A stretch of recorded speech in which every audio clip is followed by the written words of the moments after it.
Well, John, we're here filming at the fortress Masada. Tell us the story behind this place. It's a bizarre place, isn't it? It was really King Herod who renovated an existing palace fortress into this magnificent mountaintop fortress. It's incredible. And he used to come down here for holidays, really, overlooking the beautiful Dead Sea. So it was quite a place to come. But the real story of Masada that people know about is after the Great War between Israel and the Romans that climaxed in the year 70 when Jerusalem was sacked and the temple was burnt to the ground. Lots of escapees, Jewish escapees, came to Masada. You know, it's a long way out from Jerusalem.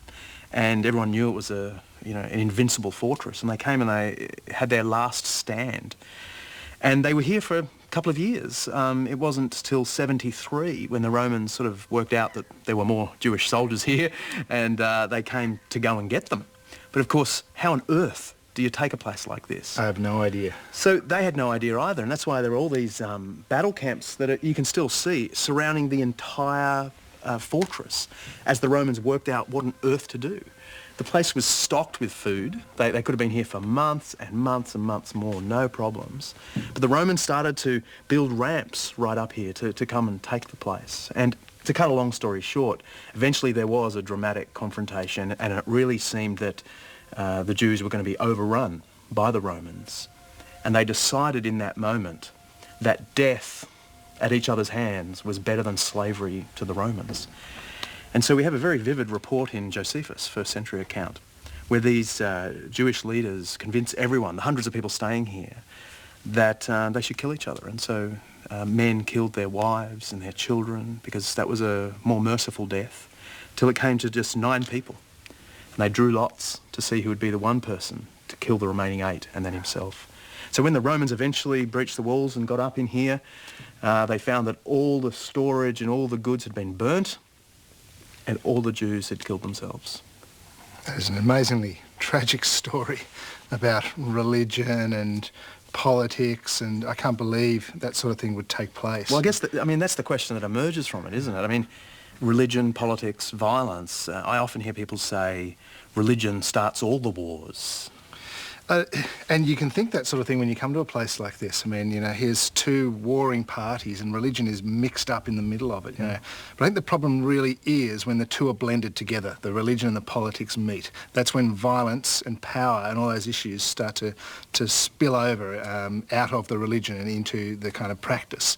So you know a bit about this from the early history of Christianity. What happened there? Well, in the first few centuries of Christianity, there was no sword wielding. I mean, the Christians didn't have any power.